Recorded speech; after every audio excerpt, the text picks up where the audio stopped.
ನಮಃ. ಹರಿ ಓಂ. ಯತ್ಪದಂ ವೇದ ಸಂವೇದ್ಯಂ ಕಟಾಕ್ಷೇಣಾಪಿ ವೀಕ್ಷಿತುಂ ನ ಕ್ಷಮಂತೆ ವಿಮತಯಸ್ತಮುಪಾಸೇ ಶ್ರೇಯಃ ಪತಿಂ. ಮಯಿ ಸ್ಥಿತೋ ಮದಂಗೇಷು ಸ್ವತಂತ್ರೋ ವ್ಯಾಪ್ತವಾನ್ ಹರಿಃ ಸ ವಿಷ್ಣುಶ್ಚಾಸ್ವತಂತ್ರಂ ಮಾಂ ಸ್ವೇಚ್ಛಯಾ ವರ್ತಯತ್ಯಜಃ. ಸ್ವಾತ್ಮನಸ್ತಸ್ಯ ಪೂಜಾಸ್ಯುಃ ಮನೋ ವಾಕ್ಕಾಯವೃತ್ತಯಃ ಮಮೈತಾಃ ಇತಿ ಕರ್ತಾರಂ ಉದ್ದೇಶ್ಯಂಚ ಹರಿಂ ಸ್ಮರೇತ್. ಧರ್ಮ ವಿಜ್ಞಾನ ವೈರಾಗ್ಯ ಪರಮೈಶ್ವರ್ಯಶಾಲಿನಃ ಆನಂದತೀರ್ಥ ಭಗವತ್ಪಾದಾನ್ ವಂದೇ ನಿರಂತರಂ. ಆನಂದತೀರ್ಥೋಪದಿಷ್ಟೋ ನಿಧಿರ್ನಾರಾಯಣಃ ಪಯಃ ಪ್ರದರ್ಶಿತೋ ಯೇನ ಸಮ್ಯಕ್ ಜಯತೀರ್ಥಂ ತಮಾಶ್ರಯೇ. ಆಸೇತೋ ರಾತುಷಾರಾದ್ರೇಃ ಯೋ ದಿಶೋ ಚಿತವಾನ್ ಮುಹುಃ ಸತ್ಯಧ್ಯಾನ ಗುರುಃ ಪಾತು ಯತೀಂದ್ರೈರಪಿ ಪೂಜಿತಃ. ಸತ್ಯಾಭಿಜ್ಞಕರಾಬ್ಜೋತ್ಥಾನ್ ಪಂಚಾಶದ್ವರ್ಷ ಪೂಜಕಾನ್ ಸತ್ಯಪ್ರಮೋದತೀರ್ಥಾರ್ಯಾನ್ ನೌಮಿ ನ್ಯಾಯಸುಧಾರತಾನ್.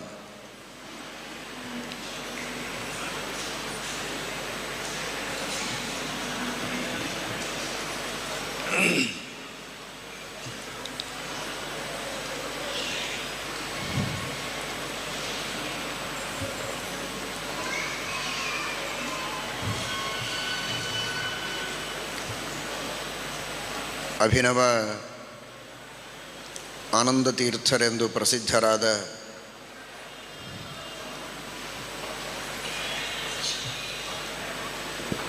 ಶ್ರೀಮತ್ ಸತ್ಯಧ್ಯಾನತೀರ್ಥ ಶ್ರೀಪಾದಂಗಳವರ ಮಧ್ಯಾರಾಧನೆ ಸಮಗ್ರವಾದ ಮಾಧ್ವ ಸಮಾಜಕ್ಕೆ ಬಹಳ ದೊಡ್ಡದಾದ ಕೊಡುಗೆಯನ್ನು ನೀಡಿದಂತಹ, ಪರಮೋಪಕಾರ ಮಾಡಿದ ಮಹಾಜ್ಞಾನಿವರೆಣ್ಯರು ಶ್ರೀಮತ್ ಸತ್ಯಧ್ಯಾನತೀರ್ಥ ಶ್ರೀಪಾದಂಗಳವರು.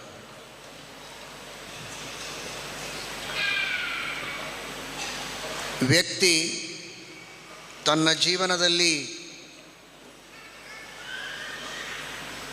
ಅನೇಕ ಉಪಕಾರ ಮಾಡಿದ ವ್ಯಕ್ತಿಗಳ ಉಪಕಾರವನ್ನು ಸ್ಮರಣೆ ಮಾಡುವುದು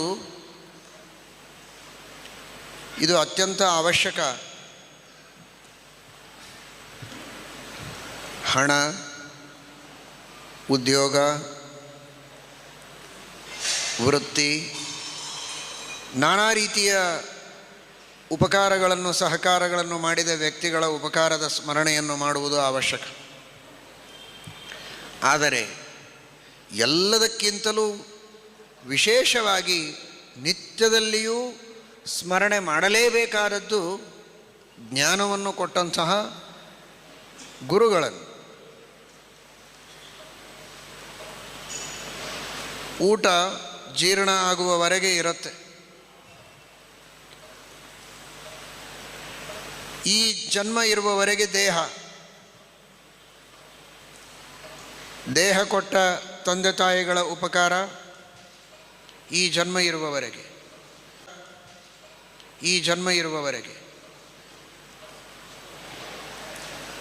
ಉದ್ಯೋಗ ಕೊಡಿಸಿ ಹೊಟ್ಟೆಗೆ ಒಂದು ದಾರಿಯನ್ನು ಕಲ್ಪಿಸಿಕೊಟ್ಟಿದ್ದಾರೆ, ಆ ಉದ್ಯೋಗ ಇರುವವರೆಗೆ.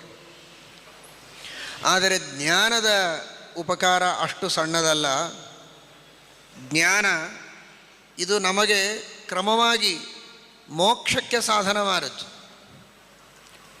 ಈ ಜನ್ಮದಲ್ಲಿ ಪಡೆದ ಜ್ಞಾನ ಜನ್ಮಾಂತರದಲ್ಲಿ ಇನ್ನೂ ವಿಶೇಷವಾಗಿ ಜ್ಞಾನವನ್ನು ಪಡೆಯುವುದಕ್ಕೆ, ಭಕ್ತಿಯ ಅಭಿವೃದ್ಧಿಗೆ, ವೈರಾಗ್ಯದ ಅಭಿವೃದ್ಧಿಗೆ, ಇವತ್ತಿನ ಶಾಸ್ತ್ರಗಳ ಅಧ್ಯಯನ ಇದು ಕ್ರಮವಾಗಿ ಸಾಧನವಾಗ್ತಾ ಹೋಗ್ತದೆ. ಹೀಗಾಗಿ ಆ ಜ್ಞಾನ ಇದು ಮೋಕ್ಷದವರೆಗೂ ನಮ್ಮನ್ನು ಕರೆದುಕೊಂಡು ಹೋಗೋದು. ಮೋಕ್ಷದಲ್ಲಿ ಅನಂತ ಕಾಲದವರೆಗೆ ಸುಖವನ್ನು ಅನುಭವಿಸಬೇಕಾದರೆ ಮೂಲಭೂತವಾದದ್ದೇ ಜ್ಞಾನ.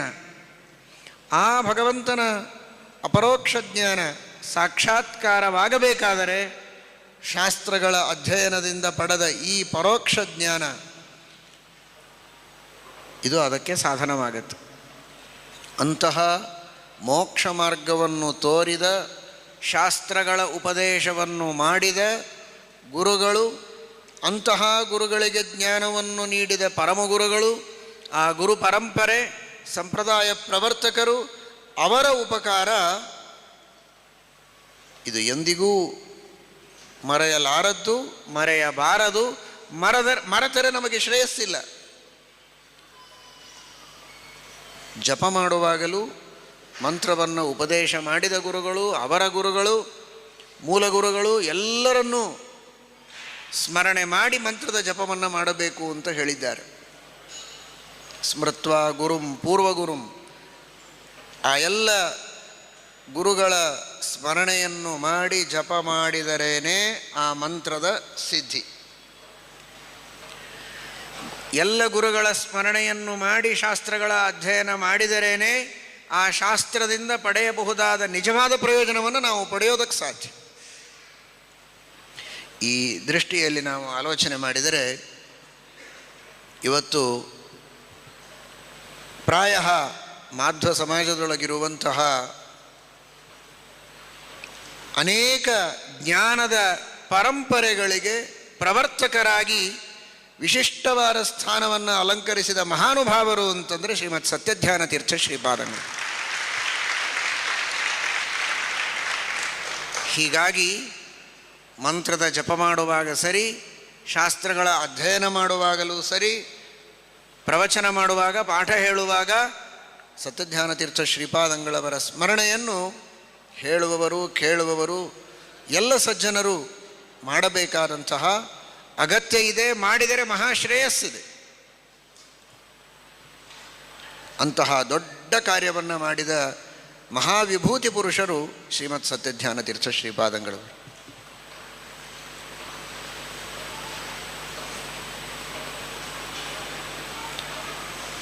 ಯೇಷಾಂ ವಿಷ್ಣುಸ್ವರೂಪಾಣಾಂ ಸನ್ನಿಧೇರನ್ಯವಸ್ತುಷು ವಿಶಿಷ್ಟತ್ವಂ ಸ್ವಜಾತೇ ಸ್ಯಾತ್ ವಿಭೂತ್ಯಾಖ್ಯಾನಿ ತಾನಿತು ಅಂತ. ವಿಭೂತಿ ರೂಪಗಳು ಅಂತ ಯಾವುದನ್ನು ಕರೆಯಬೇಕು ಅಂತ.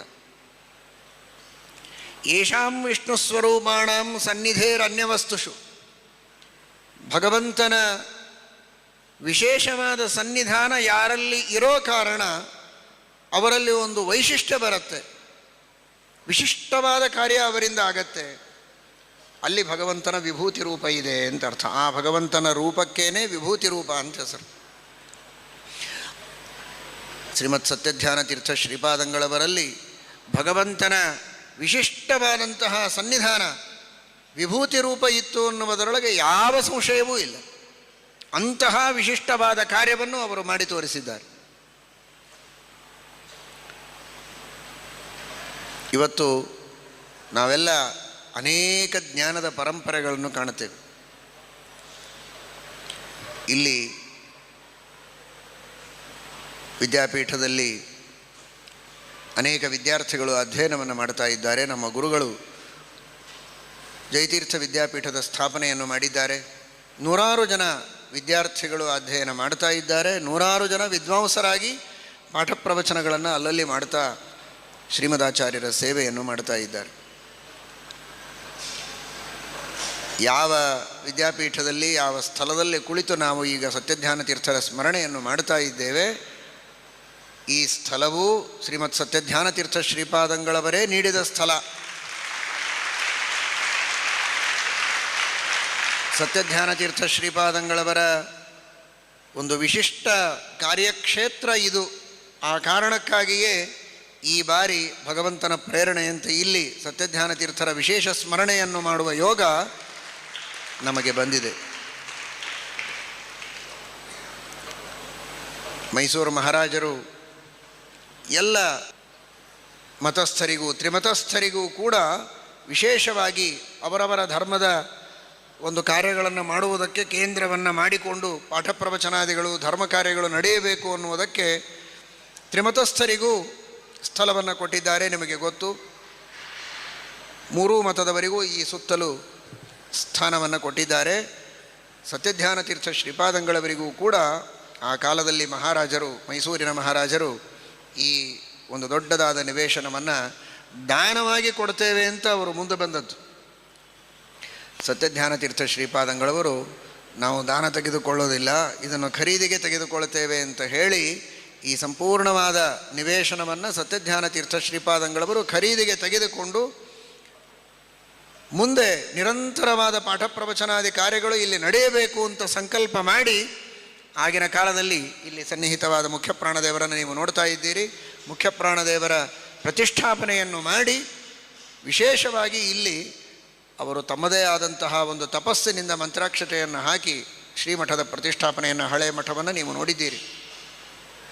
ಅವರೇನು ಆ ಒಂದು ಭವ್ಯವಾದ ಶುದ್ಧವಾದ ಮನಸ್ಸಿನಿಂದ ತಮ್ಮ ತಪಸ್ಸಿನಿಂದ ಅನುಗ್ರಹಪೂರ್ವಕವಾಗಿ ಮಂತ್ರಾಕ್ಷತೆಯನ್ನು ಹಾಕಿ ಇಲ್ಲಿ ಮಠವನ್ನು ಕಟ್ಟಿ ನಿರಂತರ ಜ್ಞಾನ ಕಾರ್ಯ ನಡೆಯಬೇಕು ಅಂತ ಆಶೀರ್ವಾದ ಅನುಗ್ರಹವನ್ನು ಮಾಡಿದರೋ ಅವರ ಅನುಗ್ರಹದ ಬಲ ನಮ್ಮ ಗುರುಗಳ ಕಾಲದಲ್ಲಿ ಅದು ವಿಶೇಷವಾಗಿ ಅಭಿವೃದ್ಧಿಯಾಗಿ ದೊಡ್ಡದಾದ ವಿದ್ಯಾಪೀಠದ ಸ್ಥಾಪನೆಯಾಗಿ ಈ ಭವ್ಯವಾದ ಭವನದ ನಿರ್ಮಾಣವಾಗಿ ನಿರಂತರವಾಗಿ ಪಾಠ ಪ್ರವಚನಗಳು ನಡೆಯುವಂತೆ ಆಗ್ತಾ ಇದೆ. ಇದಕ್ಕೆ ಮೂಲ ತಪಸ್ಸು, ಮೂಲ ಪ್ರೇರಣೆ, ಮೂಲ ಸ್ರೋತಸ್ಸು ಶ್ರೀಮತ್ ಸತ್ಯಧ್ಯಾನ ತೀರ್ಥ ಶ್ರೀಪಾದಂಗಳು.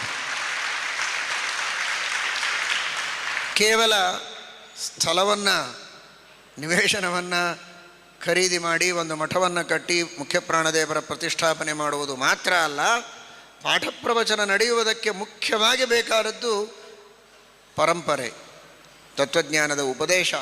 ಸ್ವಯಂ ತಾವು ನಿರಂತರವಾಗಿ ಪಾಠ ಪ್ರವಚನಗಳನ್ನು ಮಾಡಿ ಸಿದ್ಧಪಡಿಸಿದ ಮಹಾನುಭಾವರು ಶ್ರೀಮತ್ ಸತ್ಯಪ್ರಜ್ಞ ತೀರ್ಥ ಶ್ರೀಪಾದಂಗಳವರು, ಪಾಂಡುರಂಗಿ ಜಯಾಚಾರ್ಯರು.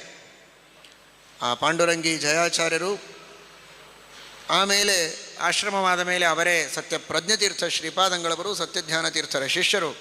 ಅವರಲ್ಲಿಯೇ ಶ್ರೀಮನ್ಯಾಯಸುಧಾ ಗ್ರಂಥದ ಅಧ್ಯಯನವನ್ನು ಮಾಡಿದ್ದು ನಮ್ಮ ಗುರುಗಳು ಸತ್ಯಪ್ರಜ್ಞ ತೀರ್ಥರಲ್ಲಿ.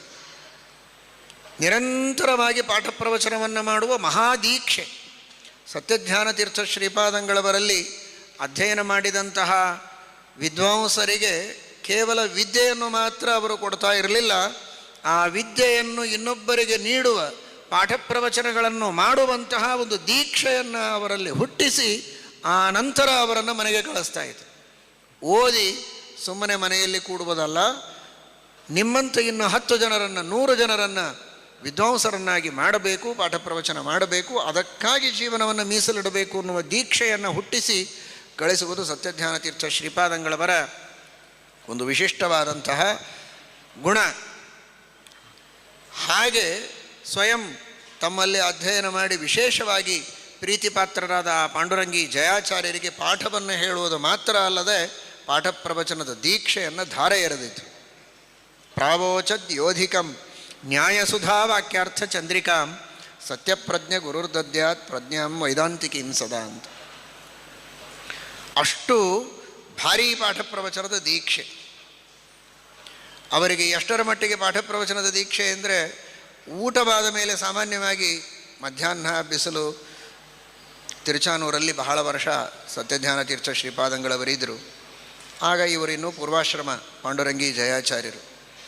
ಅವರಲ್ಲಿ ಅನೇಕ ವಿದ್ವಾಂಸರ ಅರ್ಥಾತ್ ಆಗ ವಿದ್ಯಾರ್ಥಿಗಳು ಅವರೆಲ್ಲ ಅಧ್ಯಯನ ಮಾಡ್ತಾ ಇದ್ದರು. ಅಧ್ಯಯನ ಮಾಡ್ತಾ ಇರುವ ಸಂದರ್ಭದಲ್ಲಿ ಅವರಿಗೆ ಎಷ್ಟು ದೀಕ್ಷೆ ಇತ್ತು ಅಂತ ಮಾಹುಲಿ ಆಚಾರ್ಯರು ಹೇಳ್ತಾ ಇದ್ದರು. ವಿದ್ಯಾರ್ಥಿಗಳು ಕೈ ಎಂಜಲ ಇದ್ದಾಗ ಪಾಠ ಹೇಳಬಾರದು ಅನ್ನೋದಕ್ಕೆ ಕಾಯ್ತಾ ಇದ್ದರಂತೆ, ಊಟ ಮುಗಿಯಬೇಕು ಅಂತ ಅಷ್ಟೇ. ಕೈ ತೊಳೆದು ಎಂಜಲ ಹೋಯಿತು, ಶುದ್ಧ ಆಯಿತು, ಆಚಮನ ಮಾಡಿದರು ಅಂದರೆ ಶ್ರೇಯಃಪತ್ತೆ ನಿತ್ಯ ಗಣಿತ ಗುಣಮಾಣಿಕ್ಯ ವಿಷದ ಅಂತ ಪ್ರಾರಂಭ ಆಗಬೇಕು ಪಾಠ.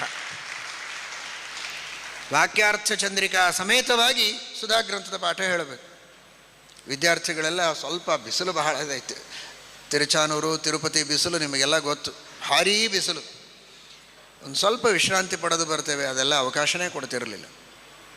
ಸಮಯ ಸಿಗೋದೇ ಕಷ್ಟ. ಒಂದು ಕ್ಷಣವನ್ನು ವ್ಯರ್ಥ ಮಾಡಬಾರದು. ಅತ್ಯಶಕ್ಯೇತು ನಿದ್ರಾದು ಪುನರೇವ ಸಮಾಚರೇತ್ ಶ್ರವಣಾದಿ ವಿನಾನೈವ ಕ್ಷಣಂತಿಷ್ಠೇದಪಿ ಕ್ವಚಿತ ಅಂತ ಶಾಸ್ತ್ರ ಇದೆ. ಬನ್ನಿ ಪಾಠಕ್ಕೆ ಅಂತ ಪಾಠ ಹೇಳಬೇಕು. ಕೆಲವು ದಿನಗಳ ನಂತರ ಸ್ವಲ್ಪ ಅವರಿಗೆ ಅನಾರೋಗ್ಯದ ಸಮಸ್ಯೆಯೂ ಆಯಿತು. ಅದಾದರೂ ಕೂಡ ಹೊಟ್ಟೆ ನೋವು ಬಂದರೂ ಹೊಟ್ಟೆಯ ಮೇಲೆ ಕೈ ಆಡಿಸ್ತಾ ಪಾಠ ಹೇಳ್ತಾ ಇರಬೇಕೇ ಹೊರತು ಪಾಠ ನಿಲ್ಲಿಸ್ತಾ ಇರಲಿಲ್ಲ.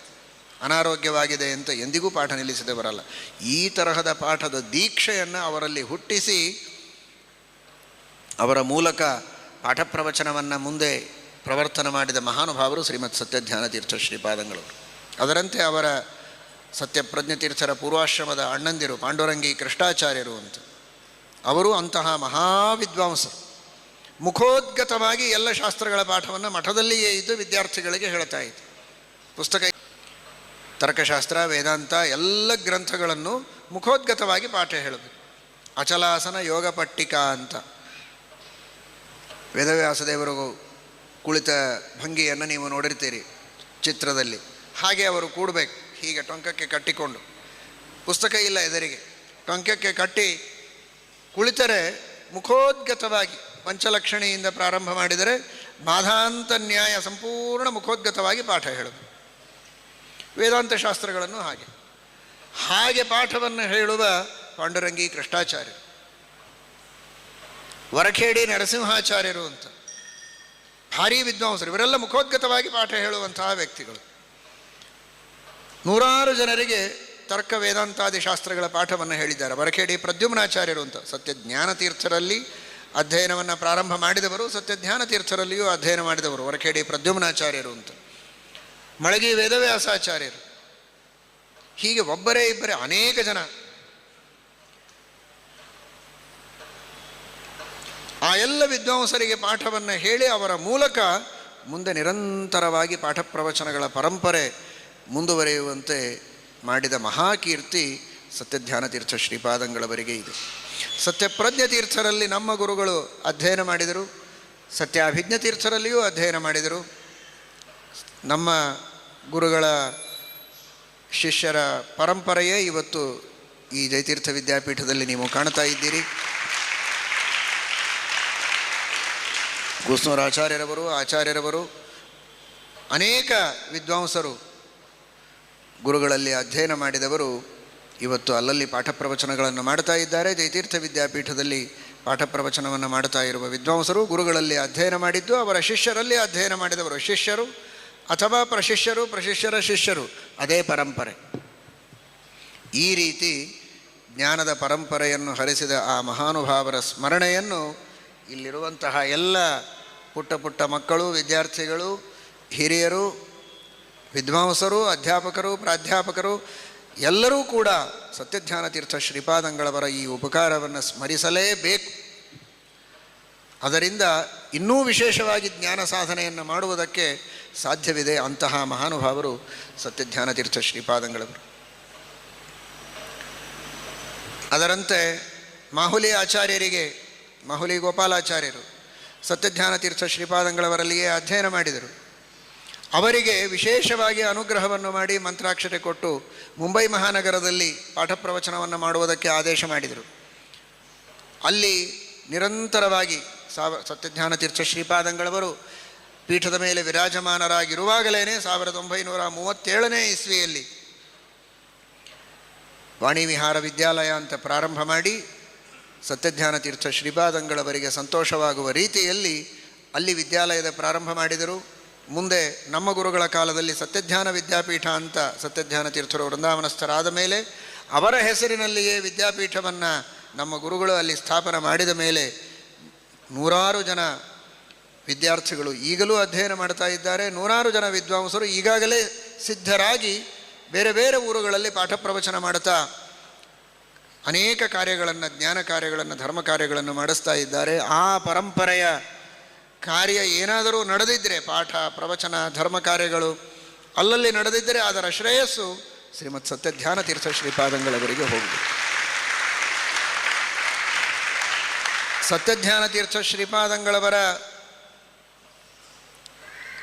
ಪ್ರಾಯ ಕೊನೆಯ ಬ್ಯಾಚು ಶಿಷ್ಯರಲ್ಲಿ ಮುಂದೆ ಕೆಲವು ಶಿಷ್ಯರು ಅಧ್ಯಯನ ಮಾಡಿದರು.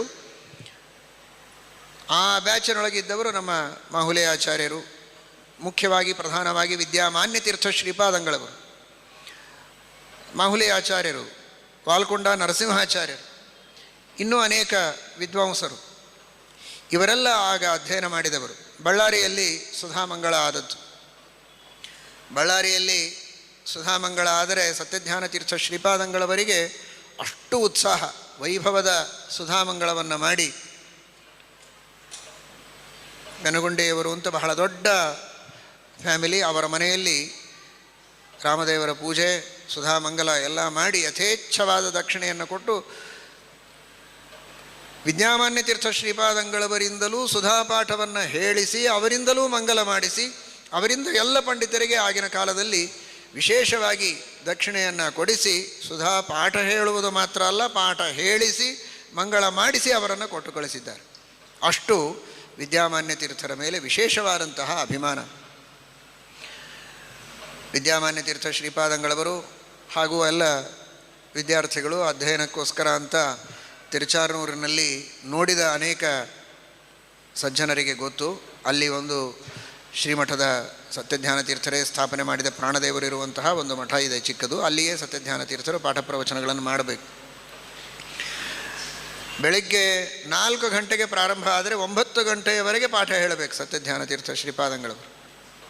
ಆಮೇಲೆ ಸಾಯಂಕಾಲ ಸುಮಾರು 6 ಗಂಟೆಗೆ ಸ್ವಲ್ಪ ಹೊರಗೆ ಬರ್ತಾ ಇದ್ದರಂತೆ. ಪದ್ಮ ಸರೋವರ, ನೀವೆಲ್ಲ ತಿರುಪತಿಯನ್ನು ಕಣ್ಣು ಮುಂದೆ ತೆಗೆದುಕೊಂಡು ಬನ್ನಿ. ಪದ್ಮ ಸರೋವರದ ಅಲ್ಲೆಲ್ಲ ವಿದ್ಯಾರ್ಥಿಗಳು ಸ್ವಲ್ಪ ಏನೋ ಮಾತಾಡ್ತಾ ಕುಳಿತಿರಬೇಕು. ಸತ್ಯಜ್ಞಾನ ತೀರ್ಥರು ಅವರು ಹೊರಗೆ ಬರುವಾಗ ಪೆನ್ನು, ಅದರ ಮೇಲೆ ಮುಚ್ಚಳ ಹೀಗೆ ತಿರುಗಿಸ್ತಾ, ಹಳೆ ಕಾಲದ ಮಸಿ ಪೆನ್ನು, ಅದನ್ನು ತಿರುಗಿಸ್ತಾ ಹೊರಗೆ ಬರ್ತಾ ನೋಡ್ತಾ ಇದ್ರಂತೆ. ಏನು ಮಾತಾಡ್ತಾ ಇದ್ದಾರೆ ವಿದ್ಯಾರ್ಥಿಗಳು? ನಾನು ರಾಮದೇವರಿಗೆ ನಿತ್ಯ ಪೂಜೆ ಮಾಡುವಾಗ ಪ್ರಾರ್ಥನೆ ಮಾಡ್ತಾನೆ, 24 ಗಂಟೆ ಕಡಿಮೆಯಾಗಿದೆ, ಇನ್ನಷ್ಟು ಹೆಚ್ಚು ಸಮಯ ಅವಕಾಶ ಕೊಡು, ಗ್ರಂಥ ಬರಿಬೇಕು ಅಂತ ನಾನು ಕೇಳ್ತೇನೆ, ಸಿಕ್ಕ ಸಮಯದಲ್ಲಿ ಹರಟೆ ಹೊಡಿತೀರಲ್ಲ ನೀವು ಅಂತ ಹೊರಗೆ ಬಂದು ವಿದ್ಯಾರ್ಥಿಗಳಿಗೆ ಮತ್ತೆ ಓದುವುದಕ್ಕೆ, ಚಿಂತನಕ್ಕೆ ಒಳಗೆ ಕಳಿಸ್ಬೇಕಂತೆ. ಬೇಗ ಸಂಧ್ಯಾವಂದನ ಮುಗಿಸಿಕೊಂಡು ಚಿಂತನಕ್ಕೆ ಹೋಗಿ ಸಮಯವನ್ನು ವ್ಯರ್ಥ ಮಾಡಬೇಡಿ ಅಂತ. ಮತ್ತೆ ಕುಳಿತರೆ ರಾತ್ರಿವರೆಗೆ ಗ್ರಂಥವನ್ನು ಬರೆಯಬೇಕು. ಆ ಗ್ರಂಥಗಳನ್ನು ನೋಡಿದರೆ ನಿಮಗೆ ಅರ್ಥ ಆಗ್ತದೆ. ಸಭಾಸಾರ ಸಂಗ್ರಹದಲ್ಲಿ ಆ ಭಗವದ್ಗೀತೆಯ ಒಂದೊಂದು ವಾಕ್ಯಗಳನ್ನು ಎಷ್ಟು ಕೂಲಂಕಷವಾಗಿ ವಿಮರ್ಶೆ ಮಾಡ್ತಾರೆ. ಮೇಲ್ನೋಟಕ್ಕೆ ನಮಗೆ ಏನೂ ತೋರೋದಿಲ್ಲ, ಇಷ್ಟು ಪ್ರಮೇಯಗಳು ಇದರೊಳಗೆ ಅಡಗಿವೆ ಅಂತ. ಅದನ್ನು ಅವರು ಎತ್ತಿ ತೋರಿಸಿದರೆ ಎಷ್ಟು ಗಂಭೀರವಾಗಿ ಈ ವಾಕ್ಯವನ್ನು ಅವರು ಚಿಂತನೆ ಮಾಡಿದ್ದಾರೆ ಅಂತ ನಮಗೆ ಅರ್ಥವಾಗ್ತದೆ. ಅದೇ ರೀತಿ ಭೇದಪರಾಣ್ಯವ ಖಲು ಬ್ರಹ್ಮಸೂತ್ರಾಣಿಚ, ಸಿವಿಲ್ ಸೂಟು, ಎಲ್ಲ ಗ್ರಂಥಗಳನ್ನು ಅಷ್ಟೆ, ಅಷ್ಟೆಲ್ಲ ಬರೀಬೇಕು. ಅದಾದ ಮೇಲೆ ಸುಮಾರು ರಾತ್ರಿ 10-10:30 ಆ ಹೊತ್ತಿಗೆ ಭಂಡಾರಕೆರೆ ಸ್ವಾಮಿಗಳವರು, ವಿದ್ಯಾಮಾನ್ಯ ತೀರ್ಥ ಶ್ರೀಪಾದರು ಮಠದ ಎದುರುಗಡೆಗೇನೆ ಮಠದ್ದೇ ಆದ ಇನ್ನೊಂದು ಭವನ, ಕಟ್ಟಡ, ಅಲ್ಲಿ ಅವರಿದ್ದು. ಆ ಸ್ಥಳವನ್ನು ಇವತ್ತಿಗೂ ನೀವು ನೋಡ್ಬೋದು. ಅಲ್ಲಿ ಅವರು ತಮ್ಮ ಅಧ್ಯಯನವನ್ನು ಮಾಡ್ತಾ ಇದ್ದರೆ, ಸ್ವತಃ ಸತ್ಯಜ್ಞಾನ ತೀರ್ಥರು ವಿದ್ಯಾಮಾನ್ಯ ತೀರ್ಥರಿರುವ ಸ್ಥಳಕ್ಕೆ ಹೋಗಿ ಏನಾದರೂ ಬೆಳಗ್ಗೆ ಹೇಳಿದ ಪಾಠದಲ್ಲಿ ಏನಾದರೂ ಜಿಜ್ಞಾಸೆ ಇದೆಯಾ, ಅದರ ಬಗ್ಗೆ ಏನಾದರೂ ಚಿಂತನೆ ಮಾಡಬೇಕಾದದ್ದು ಉಂಟು ಅಂತ ಕೇಳಿ 12-12:30ವರೆಗೆ ಅಲ್ಲಿಯೇ ಇದ್ದು ಅವರ ಎಲ್ಲ ಪ್ರಶ್ನೆಗಳಿಗೆ ಉತ್ತರವನ್ನು ಕೊಟ್ಟು ಬರಬೇಕು. ಬಂದ ಮೇಲೆ ಮಲ್ಕೊಳ್ಳೋದು ಅಲ್ಲ, ಅಲ್ಲಿ ವಿದ್ಯಾಮಾನ್ಯ ತೀರ್ಥರಿಗೆ ಎಲ್ಲ ಚಿಂತನೆ ಹೇಳಬೇಕಾದದ್ದನ್ನು ಹೇಳಿ ಬಂದಾದ ಮೇಲೆ ಇಲ್ಲಿರುವ ವಿದ್ಯಾರ್ಥಿಗಳು ಅವರಿಗೆ ಪ್ರಶ್ನೆಗಳಿಗೆ ಉತ್ತರ ಕೊಡೋದು. ಎಲ್ಲ ಟೀಕಾಕಾರರ, ಟಿಪ್ಪಣಿಕಾರರ, ಜ್ಞಾನಿಗಳ, ಮಹಾನುಭಾವರ, ವಿಶೇಷವಾಗಿ ದ್ವೈತದ್ಯುಮಣಿಕಾರರ ಮೇಲೆ ಅವರಿಗೆ ಅಭಿಮಾನ, ಅವರ ದೌಹಿತ್ರವಂಶ ಅನ್ನೋದಕ್ಕೆ. ಆ ದ್ವೈತದ್ಯುಮಣಿಕಾರರ ಮಹಿಮೆ, ಅಲ್ಲಿ ಬರುವ ಪರಿಷ್ಕಾರಗಳು, ಆಗಿನ್ನೂ ಮುದ್ರಣವಾಗಿರಲಿಲ್ಲ, ಹಸ್ತಲಿಖಿತವಾದ ಪುಸ್ತಕ ಅದು. ವಿಶೇಷವಾಗಿ ಆ ಎಲ್ಲ ವ್ಯಾಖ್ಯಾನಕಾರರ ಪರಂಪರೆ, ಅದರ ಮಹತ್ವ, ಅಧ್ಯಯನದ ಬಗ್ಗೆ ವಿಶೇಷ ಪ್ರೋತ್ಸಾಹ, ಇದನ್ನೆಲ್ಲ ಮಾಡ್ತಾ ಮಾಡ್ತಾ ಹಾಗೇ ನಿದ್ರೆ ಬಂದರೆ ಸ್ವಲ್ಪ ಹೊತ್ತು ಮಲಗೋದು, ಮತ್ತು 4 ಗಂಟೆಗೆ ಪಾಠ ಪ್ರಾರಂಭ. ಇದು ತಿರುಚಾನೂರಿನಲ್ಲಿ ನಿರಂತರ ಪಾಠ ಪ್ರವಚನ. ಎಲ್ಲ ಊರುಗಳಲ್ಲಿ ಇದೇ ರೀತಿ ಅವರು ಮಾಡ್ತಾ ಇದ್ದದ್ದು. ವಿಶೇಷವಾಗಿ 6 ವರ್ಷಗಳವರೆಗೆ ಈ ಗ್ರಂಥ ರಚನೆಯನ್ನು ಮಾಡುವಾಗ ಒಂದು ಕಡೆಗೆ ಅವರಿದ್ದಾಗ ಅವರ ದಿನಚರಿ ಹೀಗಿತ್ತು, ಒಂದು ಕ್ಷಣ ಬಿಡುವಿಲ್ಲ. ಆ ರೀತಿ ಅಖಂಡವಾಗಿ 6 ವರ್ಷಗಳವರೆಗೆ ತಿರುಚಾನೂರಲ್ಲಿ ಇದ್ದು ಈ ಎಲ್ಲ ಗ್ರಂಥಗಳ ರಚನೆಯನ್ನು ಮಾಡಿದ್ದಾರೆ ಮಹಾನುಭಾವರು, ಶ್ರೀಮತ್ ಸತ್ಯಜ್ಞಾನ ತೀರ್ಥ ಶ್ರೀಪಾದಂಗಳು. ಅಷ್ಟು ಆ ಪಾಠ ಪ್ರವಚನದ ದೀಕ್ಷೆ ಗ್ರಂಥಲೇಖ. ಆ ಗ್ರಂಥವನ್ನು ಕೂಡ ಕೇವಲ ಬರೆದು ಹಾಗೆ ಏನೋ ಯಾರು ಓದ್ತಾರೋ ಓದಲಿ ಬಿಟ್ಟರೆ ಬಿಡಲಿ ಅಂತ ಹಾಗೆ ಬಿಟ್ಟದ್ದಲ್ಲ. ತಾವು ಕನ್ನಡದಲ್ಲಿ ಬರೆದರೂ ಕೂಡ ಎಲ್ಲ ಲೌಕಿಕರಿಗೆ ಅರ್ಥ ಆಗಬೇಕು ಅಂತ ಕೆಲವು ಗ್ರಂಥಗಳನ್ನು ಸಂಸ್ಕೃತದಲ್ಲಿ ಬರೆದಿದ್ದಾರೆ. ಚಂದ್ರಿಕಾಮಂಡನ, ಭೇದಪರಾಣ್ಯವ ಖಲು ಬ್ರಹ್ಮಸೂತ್ರಾಣಿ ಚ ಇತ್ಯಾದಿಗಳು. ಸಿವಿಲ್ ಸೂಟ್, ಸಭಾಸಾರ ಸಂಗ್ರಹ ಮೊದಲಾದ ಗ್ರಂಥಗಳನ್ನು ಕನ್ನಡದಲ್ಲಿ ಬರೆದು ಎಲ್ಲರಿಗೆ ಉಪಯೋಗ ಆಗಬೇಕು ಅಂತ ಎಲ್ಲ ಭಾಷೆಗಳಲ್ಲಿಯೂ ಮಾಡಿಸಿದ್ದಾರೆ. ತಮಿಳು, ಮರಾಠಿ, ತೆಲುಗು, ಇಂಗ್ಲೀಷು ಎಲ್ಲ ಭಾಷೆಗಳಲ್ಲಿಯೂ ಅದರ ಅನುವಾದ ಮಾಡಿಸಿ ಆ ಪ್ರಾಂತದ ಜನರಿಗೆ ಮನೆ ಮನೆಗೆ ಪಾದಪೂಜೆಗೆ ಹೋದಾಗ ಮಂತ್ರಾಕ್ಷತೆಯ ಜೊತೆಗೆ ಸಿವಿಲ್ ಸೂಟು ಸಭಾಸಾರ ಸಂಗ್ರಹವನ್ನು ಕೊಟ್ಟಿದ್ದಾರೆ ಆಗಿನ ಕಾಲದಲ್ಲಿ. ಇವತ್ತಿಗೂ ವಿಜಯವಾಡ, ರಾಜಮಹೇಂದ್ರಿ ಆ ಪ್ರಾಂತದಲ್ಲಿ ನಾವು ಸಂಚಾರ ಮಾಡುವಾಗ ಪಾದಪೂಜೆಗೆ ಮನೆಗಳಿಗೆ ಹೋದಾಗ ಅವರ ಮನೆಯಲ್ಲಿ ಹಳೆಯ ಪುಸ್ತಕಗಳನ್ನು ಇಟ್ಟುಕೊಂಡಿದ್ದರೆ ಅದರೊಳಗೆ ಸಿವಿಲ್ ಸೂಟು ಸಭಾಸಾರ ಸಂಗ್ರಹ ಅವರವರ ಭಾಷೆಯಲ್ಲಿದ್ದ ಪುಸ್ತಕ ಇವತ್ತಿಗೂ ನೋಡಲಿಕ್ಕೆ ಸಿಗ್ತವೆ. ಅಷ್ಟು ಆ ಸಿದ್ಧಾಂತದ ಪ್ರಸಾರದ ದೀಕ್ಷೆ ಶ್ರೀಮತ್ ಸತ್ಯಜ್ಞಾನ ತೀರ್ಥ ಶ್ರೀಪಾದಂಗಳದು. ಆ ತರಹದ ಜ್ಞಾನವನ್ನು ಅವರು ಅವತ್ತು ನೀಡಿದ್ದಾರೆ ಅಂತ ಇವತ್ತು ನಾವು ಒಂದೆರಡು ಆ ವಿದ್ಯಾಮಾನ್ಯ ತೀರ್ಥರು ನಿರಂತರವಾಗಿ ಪಾಠ ಪ್ರವಚನಗಳನ್ನು ಮಾಡ್ತಾ ಸತ್ಯಜ್ಞಾನ ತೀರ್ಥ ಶ್ರೀಪಾದಂಗಳವರ ವಿಶೇಷವಾದ ಆದೇಶ, ಏಕಾಂತದಲ್ಲಿದ್ದು ಬಾರಕೂರು ಅಲ್ಲಿದ್ದು ನಾವು ಸಾಧನೆ ಮಾಡಬೇಕು, ಜಪ ತಪಸ್ಸು ಅನುಷ್ಠಾನಾದಿಗಳನ್ನು ಮಾಡ್ತಾ ಅಲ್ಲಿ ಬಂದವರಿಗೆ ಪಾಠ ಪ್ರವಚನಗಳನ್ನು ಮಾಡ್ತಾ ಅಲ್ಲಿರಬೇಕು ಅಂತ ಅವರು ತಮ್ಮ ಅಭಿಪ್ರಾಯವನ್ನು ವ್ಯಕ್ತ ಮಾಡಿದರೆ, ಸತ್ಯಜ್ಞಾನ ತೀರ್ಥ ಶ್ರೀಪಾದಂಗಳವರು ಹೇಳಿದರಂತೆ, ಆ ಚಿಕ್ಕ ಊರಿನಲ್ಲಿದ್ದು ಬಂದ 4 ಜನರಿಗೆ ಹೇಳಿ ಜಪ ತಪಸ್ಸು ಮಾತ್ರ ಮಾಡಿದರೆ ಸಾಲದು, 100 ಜನರಿಗೆ ಪಾಠ ಪ್ರವಚನವನ್ನು ಮಾಡಬೇಕು, ವಿಶೇಷವಾಗಿ ದೊಡ್ಡ ಸಂಸ್ಥೆಯನ್ನು ಕಟ್ಟಿ ನೀವು ಬಹಳ ದೊಡ್ಡ ಸಾಧನೆಯನ್ನು ಮಾಡಬೇಕು ಅಂತ ಹೇಳಿದ್ದಕ್ಕೆ ವಿದ್ಯಾಮಾನ್ಯ ತೀರ್ಥ ಶ್ರೀಪಾದಂಗಳವರು ಅದನ್ನು ಪೂರ್ಣವಾಗಿ ಸತ್ಯಜ್ಞಾನ ತೀರ್ಥ ಶ್ರೀಪಾದಂಗಳವರ ಆದೇಶವನ್ನು ಶಿರಸ ಹೊತ್ತು ಎಷ್ಟು ದೊಡ್ಡ ಕಾರ್ಯವನ್ನು ಮಾಡಿದ್ದಾರೆ ಅಂತ ನಿಮಗೆಲ್ಲ ಗೊತ್ತು. ಅವರ ಶಿಷ್ಯರೇ ವಿಶ್ವೇಶತೀರ್ಥ ಶ್ರೀಪಾದಂಗಳವರು. ಅವರು ಮಾಡಿದ್ದೇ ಪೂರ್ಣಪ್ರಜ್ಞೆ ವಿದ್ಯಾಪೀಠ ಇವತ್ತು ಹೆಮ್ಮರವಾಗಿ ಬೆಳೆದು 100 ವಿದ್ವಾಂಸರನ್ನು ಸಮಾಜಕ್ಕೆ ನೀಡಿದೆ. ಅಂತಹ 100 ವಿದ್ವಾಂಸರನ್ನು, ಪಾಠ ಪ್ರವಚನ ಮಾಡುವವರನ್ನು, ಸಂಶೋಧಕರನ್ನು ಸಮಾಜಕ್ಕೆ ನೀಡಿದ ಪೂರ್ಣಪ್ರಜ್ಞೆ ವಿದ್ಯಾಪೀಠದ ಪೂರ್ಣವಾದಂತಹ ಶ್ರೇಯಸ್ಸು, ಅದರ ಮೂಲ ಸ್ರೋತಸ್ಸು ವಿಶ್ವೇಶತೀರ್ಥರಾದರೆ ಅವರಿಗೆ ಪಾಠ ಪ್ರವಚನಗಳನ್ನು ಮಾಡಿ ಆ ಜ್ಞಾನವನ್ನು ನೀಡಿದ ಮಹಾನುಭಾವರು ವಿದ್ಯಾಮಾನ್ಯ ತೀರ್ಥರು. ಅವರಿಗೆ ಪಾಠವನ್ನು ಹೇಳಿದಂಥವರು ಸತ್ಯಜ್ಞಾನ ತೀರ್ಥ ಶ್ರೀಪಾದಂಗಳವರು. ಈ ರೀತಿ ಬಹಳ ದೊಡ್ಡದಾದ ಪರಂಪರೆಯನ್ನು ಆ ಕಡೆಗೆ ಹರಿಸಿದ್ದಾರೆ.